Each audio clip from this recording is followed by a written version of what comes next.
Peidhleacán le Pádraig mac Síne an Sínach mewn.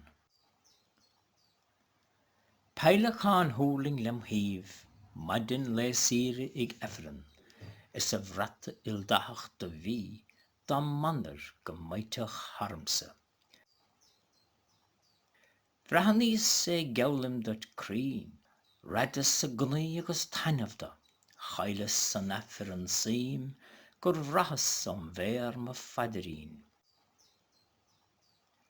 Leagas sa bás ar ma chraí, lauras go cuinas go cneastalis, a has beag garid do rís, déh taistil don chiel chun caithe.